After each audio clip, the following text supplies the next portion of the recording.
Merry Christmas, Poke People! Today we'll be playing Pokemon Emerald using only Snorunt. No items in battle save for held items and no other Pokemon besides our starter Snorunt. How difficult is this going to be? Well, let's find out. So we start things off by selecting Snorunt from Perch's bag, and we name it Santa Hat. Then we make our way up to Route 103 to fight Brendan, and his chicken fries us to death. Alright then. Well, Powder Snow has a chance to breathe, so if we keep going for it. After a few more attempts, Torchic ends up becoming frozen, which helps us immensely. It can't hit us with super effective Ember if it can't move, and so we finally defeat Brendan. Well, it's time for us to begin our Christmas journey. We start by picking up our most reliable helper, Sapphire. With her cheer and joy, the Aqua Grunt in Petalburg Woods doesn't even pretend to put up a challenge. When we reach Roxanne, we start by setting up a double team. Her Geodude survives one Powder Snow, but not a second one. Same for the second Geodude. And they've been very naughty this year, and Santa Hat nimbly avoids all of their moves. Nosepass gets frozen by Santa Hat's Northern Wind, and we obtain the Stone Badge. Before we continue, we have to go deliver some coal to a Team Aqua Grunt in Rust Turf Tunnel. With him being left crashing out at his punishment for being bad, we can head down to Dewford to pay a visit to Brawley. But first, we have to deliver a letter to Steven. With the handwritten letter delivered to the son of the developer of the Pokemon cell phone, it's time to bring some joy to Brawley. Our first attempt at doing so ended with Karate Chop getting a crit. After multiple other attempts, we finally get past Machop and freeze the Meditite. We get fully set up with Double Team, and Makuhita has Vital Throw. Vital Throw, it turns out, bypasses accuracy. We have to freeze the Makuhita, and eventually, that is what happens. Once the Powder Snow freezes Makuhita, we switch to using Icy Wind, mostly because it does more damage, and I really want to get this thing out of here before it can thaw out. And now that we have the Knuckle Badge, it's time to make our way over to Slateport. Once we land, our first task is to deliver a package to Captain Stern, which, of course, Team Aqua tries to prevent. However, neither their Carvanha nor Zubat is able to stop Santa's quest to deliver his packages. As we make our way over to Mauville, we run into Brendan, who kicks Santa's hat right off our head. This is going to take a while. Powder Snow can freeze, but it's only a 10% chance, and Combuskin will one-shot us if it gets even half a chance. So we throw ourselves at this battle over and over and over and over, and eventually I set up Double Team in front of Wingull, which gives us more than one chance to freeze Combuskin. And that lets us finally continue on our way toward Mauville. As soon as we enter the city, Wally begs us to show how ready he is for the gym. The answer is not even close. Anyway, it's time to spin some slots and pick up some potentially useful TMs. Watson is normally pretty annoying, especially since his Magneton's steel type makes it bulky. Voltorb and Electroid go down in one hit each, but Magneton, yeah, that takes us out. But Ice Beam has the same 10% chance to freeze as Powder Snow, and it's much stronger. So we do have a win con here, and eventually we do freeze the Magneton. But then it immediately unfreezes. But then it freezes again! And then it immediately unfreezes again.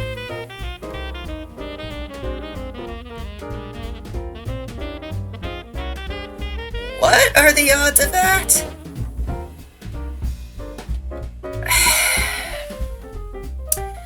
Alright, let's just keep going. Eventually, Magneton gets frozen right away.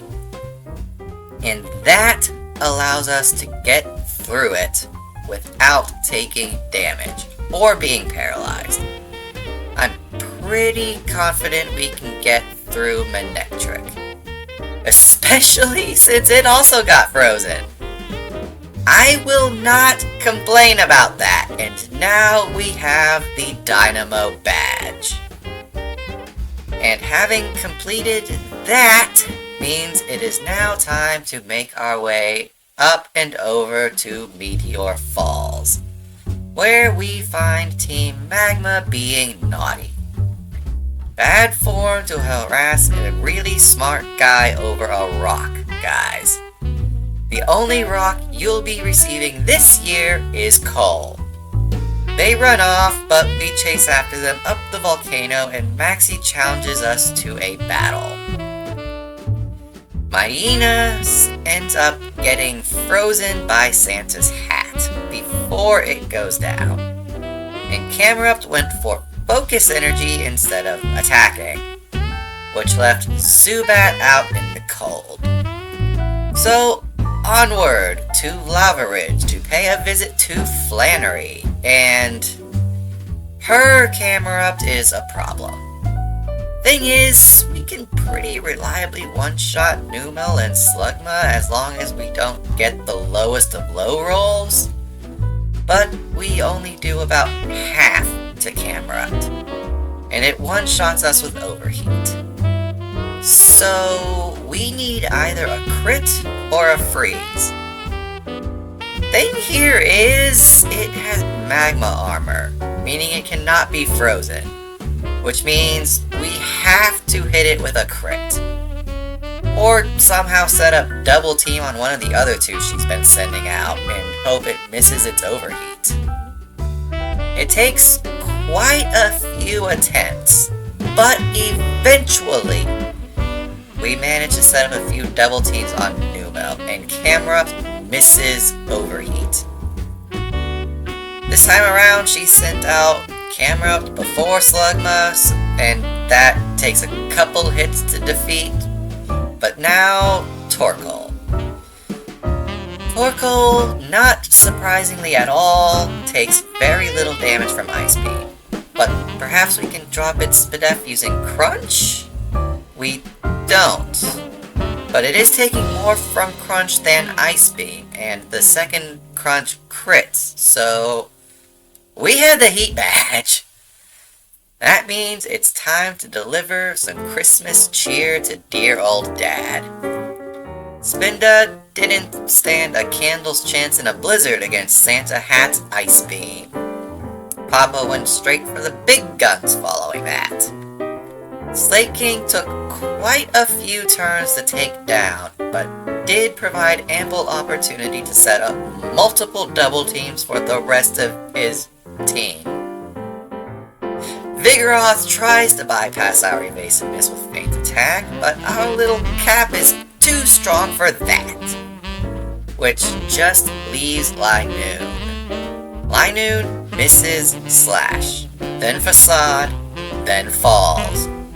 meaning we have both the balance badge from Dad and the HN for Surf from Wally's parents. And the next name on Santa's list is Winona, who lives over in Fortree. But there is one small problem. Team Aqua is wreaking havoc at the Weather Institute, so it's time for us to kick them out. Luckily, it's not all that hard to do. What is a bit harder to do is fend off an ambush from Brendan. Our first attempt fails when his lead Pelipper manages to land one too many wing attack on Santa Hat, despite the multiple double team. The second attempt goes much better though, as Pelipper fails to spot which Santa Hat is the real one. Combuskin misses its attacks, and while Lombre lands a fake out, not only is that not a particularly strong move, but the inner focus ability prevents flinching. So now we can finally make it to Fortree and pay a friendly visit to Winona. It starts off by Swablu going down to one singular ice beam. Skarmory, however, is more annoying. Not only does it take 2 Ice Beam, it also gets off a Sand Attack. Tropius showed up, said hi, then left. Pelipper loves to use Protect, and we use that to set up a double team. But it doesn't matter. And of course, the famous dragon dancing Altaria is too busy rocking around the Christmas tree to even attempt to do any damage. Feather badge acquired. So we make our way to Lily Cove, where we find Brendan for another battle. This time he leads Tropius, which of course doesn't stand a chance. Combuskin proves surprisingly easy, as it doesn't even pretend to go for a fire or fighting move, unless you count Bulk Up. Pelipper then provides a good chance to set up double team while it tries to spam Protect, which only leaves Ludicolo. And with Brendan now satisfied, it's time to check in on Team Aqua and whatever it is they're up to at Mount Pyre. Turns out, it's nothing good. And they run off before we can point out that Archie is trying to run off with the wrong colored orb. Well, I guess before we deal with them, we should go bonk Maxie over his head. Although his Mightyena tries to be annoying, Santa's hat has its own tricks to avoid being pinned down. Camerupt does its best, but Santa's hat cannot be burned by any kind of chimney, not even the ones on the back of a camel. Also, Crobat ate a Kit Kat bar and then dipped. So, now that Maxie's been left with a lump of coal and a talking to, let's go do the same for Archie. We navigate through the frankly unnecessarily complicated maze that they call a hideout, and when we reach the end, it's some random Team Aqua person who clearly isn't Archie. Yeah, we brushed him aside, he's not even worth talking about. But before we can reach Archie, he runs off to somewhere. Time to chase after him. Turns out though, Tate and Liza happen to be on the way, so we can afford a small detour that turns out to not be small. While Archie makes his getaway, we're stuck getting KO'd by the twins' double battle tactics. Over, and over, and over, and over, and over, and over. Eventually though, the icy chill of the North Pole froze Xatu. That gave us the opening to maximize our double teams. That allowed us to focus on one side of the field. Claydol, then Solrock, then Lunatone. Xatu had thawed by then, but it wasn't able to capture Santa or his hat. So, now that we've gotten the Mind Bat, let's get back to... oh, what are these guys up to now? Maxie and Tabitha decide to team up, sending out Mightyena and Camerupt. Of those two, Camerupt seems the more threatening, so we Ice Beam that into submission. Of course, Tabitha replaces that with a Golbat. Metang fails to one-shot that, but it doesn't do much to us, so we're fine. When Tabitha sends out a lower-leveled Mightyena than Maxie's, Santa's hat shifts focus to Maxie's Mightyena. Steven, however, has other plans. Well, at least we finish off Maxie's Mightyena. Metang finishes off the barely alive Mightyena before going down to an earthquake. Skarmory uses Protect, while Santa's hat takes down the Camerupt. Skarmory uses Protect again, while Santa's hat launches an Ice Beam at Crobat. So now we can sit Maxie and his crew down and give them a proper talking to. More despite Steven's help than because of it. Hey guys, real quick, if you're enjoying this video, then leave a like on it. And I'm always working on another one. So consider subscribing and hitting the notification bell so that you don't miss the next one as soon as I post it. Well, anyway, now that our business in Moss Deep is settled, we can finally get back to chasing down Archie. We finally find him at the end of an underground cavern, and he doesn't take kindly to being asked why he thinks the red orb is the right tool to awaken and control the blue legendary Pokemon. He opens up with a Mightyena because he's such an individual. Then he follows that up with a Crobat because of how truly original he is. After Crobat made its cameo appearance, Archie sent out a Sharpedo. Now that is actually something we haven't seen so far. It doesn't last long though, or do much. But the trouble doesn't end there. So because of the two absolute geniuses using the wrong orbs to awaken their respective super ancient legendaries, with the ability to control the weather, Hoenn is in danger of boiling. So I guess it falls to me to do something about that. Luckily, legendary Pokemon have a habit of coming in sets of 3. So we just have to find the third one of these and have him tell these two to settle down. And now that we've done that, it's finally time to pay a visit to the final gym. Juan decides to open with a love disc. It's good for being fast and annoying, but Santa's hat will not be outdone in either category.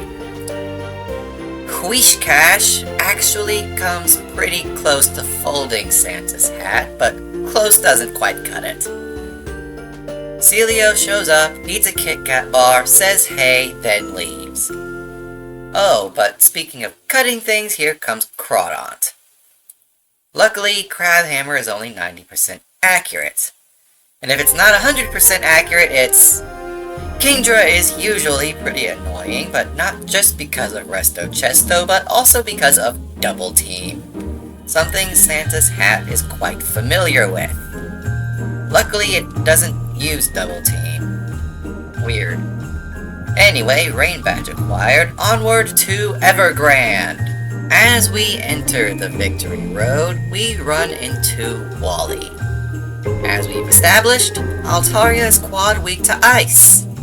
Delcatty, however, is not. but it only takes 2 shots. Magneton was quite fierce back in Watson's gym, but for some reason not so much here. Roselia is there, and then Gardevoir. It survived multiple crunches without getting a Spadef drop, and then round 2. Everything went the exact same except the Gardevoir. We got the Spadef drop on the first crunch, and that means we can continue through Victory Road. We did have a tough time against Cool Trainer Julie, and specifically her Ninetales. Confuse Ray kept us from attacking, and Ember did a lot. Ember did a lot. There are stronger Mons with Flamethrower coming up. Our first attempt at Sydney goes disastrously. 2 Ice Beams to get through Mightyena. And then we get 1 shot by Rock Slide from Absol. So, I do think we can get through the Elite Four without any further grinding. The only question is how.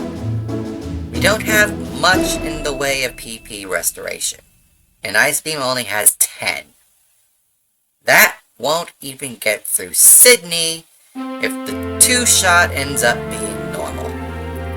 So, I flew around the region collecting as many PP ups as I could find, and I definitely found them all on my own. I totally didn't use a YouTube guide. I'm just that smart. I promise. So with our now maximized PP, we still run into the problem of Sydney's Pokemon overpowering us in just 1 or 2 moves.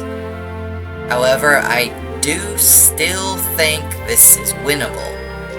We just need the right help from RNG. On attempt 6, Mightyena survives an Ice Beam, but gets frozen. He's in range for Sydney to use a full restore, but we can use that turn to freely set up a double team. That's enough for Sand Attack to miss. Then Mightyena goes down a couple turns later. Absol sets up a Swords Dance, but is slower, allowing Ice Beam to take it out on the second turn. Shiftry and Cacturn are barely there, leaving just Crawdont. He lands 2 Surfs in a row, surviving on red HP. However, a crit Ice Beam on the full restore turn allows Santa's hat to topple the menacing crawfish lobster monster thing. The plan for Phoebe is actually quite simple. Use Crunch. Crunch is super effective against her ghost types. Well, except for Sableye, which has no weaknesses prior to the introduction of Fairy, but Ice Beam just generally hits hard. Now on to Glacia. The plan for Glacia is equally simple. Use Crunch. 3/5 of her team is water type, and 5/5 are ice type. Accounting for resistance, Crunch is just our best move here. We do, of course, bother to set up a few double teams against her lead Celio. After all, Glacia's team is reasonably bulky. We do not expect to reliably one-shot everything, especially the Wall Rain, which she doesn't full restore for some reason. Well, hey, I'm not complaining about that. And after she lets the Wall Rain go down, we have a contentious battle of freezing winds against Santa Hat's bigger and meaner cousins, and then it's on to Drake. Drake's Pokemon are all Dragon type, and his lead Shelgon likes to spam Protect. So we use the opportunity to set up a few double team before just mashing A. on Ice Beam. And after both Flygon and Salamence miss Flamethrower, Altaria gets smart and uses Aerial Ace, which bypasses accuracy. That gets some damage before Altaria goes down. Then Kingdra. Luckily, Kingdra just wants to dance. Unluckily, dancing in the ways of dragons involves slamming your body against opponents. It's a good thing we have the Shell Bell because we lived on 2 HP. And after Kingdra misses a Surf, Santa's hat chills the Kingdra and we can move on to the champion battle. Wallace is an issue for 2 main reasons. First is his lead Wailord having Water Spout. So we're gonna have to keep running in and spamming Ice Beam until the giant whale freezes solid, which happens eventually, allowing us to set up a few double team, but then it thaws and lands a Water Spout anyway. We do, of course, get better luck eventually. Fully set up in double team, Wailord goes down. But that only invites the second reason why Wallace is a problem. Tentacruel has the move Toxic, which deals an increasing amount of damage at the end of every turn. It starts at 1/16th, but then doubles each time. If we get hit this early into the battle, we're just done. Especially since Tentacruel has respectable special bulk. Crunch can lower that though. It doesn't this time around, but it can. Tentacruel ends up missing most of its attacks. It lands a Hydro Pump, but that's not enough to finish off Santa's hat. Ludicolo is mostly annoying because of Leech Seed double team shenanigans, but since we're already fully set up in our own evasion and our special attack is actually fairly high, this time around the dancing pineapple duck is not an issue. And surprisingly, neither is his Whiscash, despite him using a full restore on it. Gyarados is normally a problem, but since Santa's hat is exclusively a special attacker, Crunch is special in Gen 3, Intimidate is invalidated. The crit from the initial Ice Beam definitely helped though. But that brings in Milotic. Just one Pokemon stands between Santa's hat and the Hall of Fame. Unfortunately, it's even more specially bulky than Tentacruel, and also has Toxic as one of its moves. We do freeze it right away, but is that enough?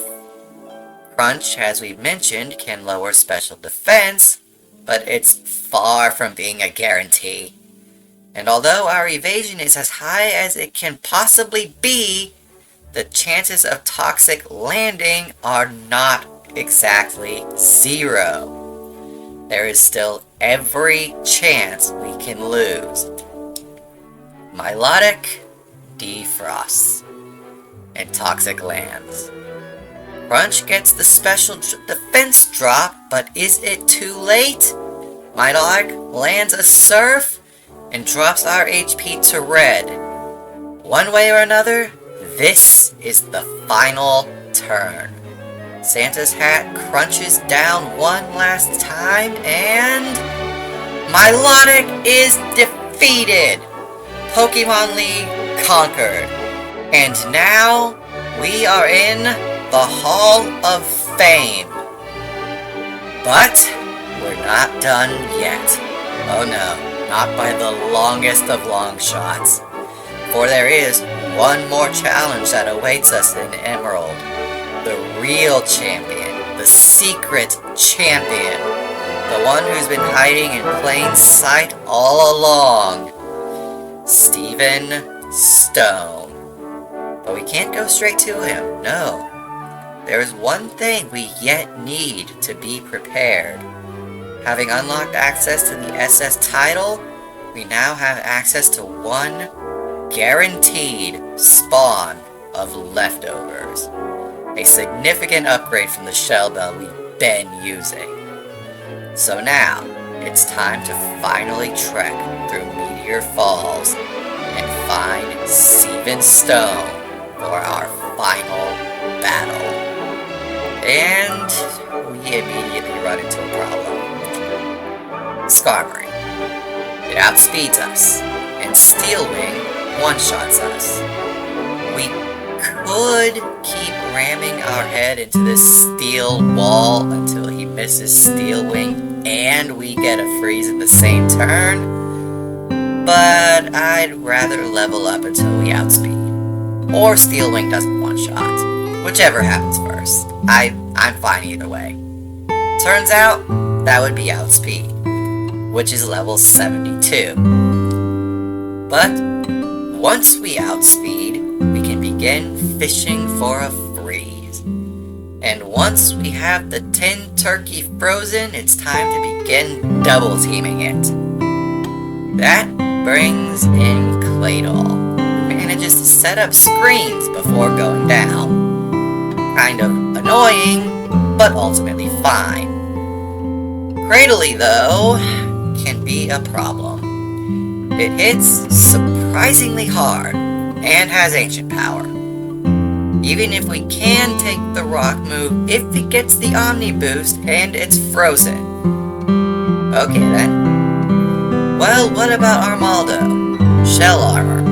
Rock moves like the aforementioned ancient power. A well-placed Death Drop and exploiting full restore turn allows us to get through that particular battle. And that brings us to Metagross.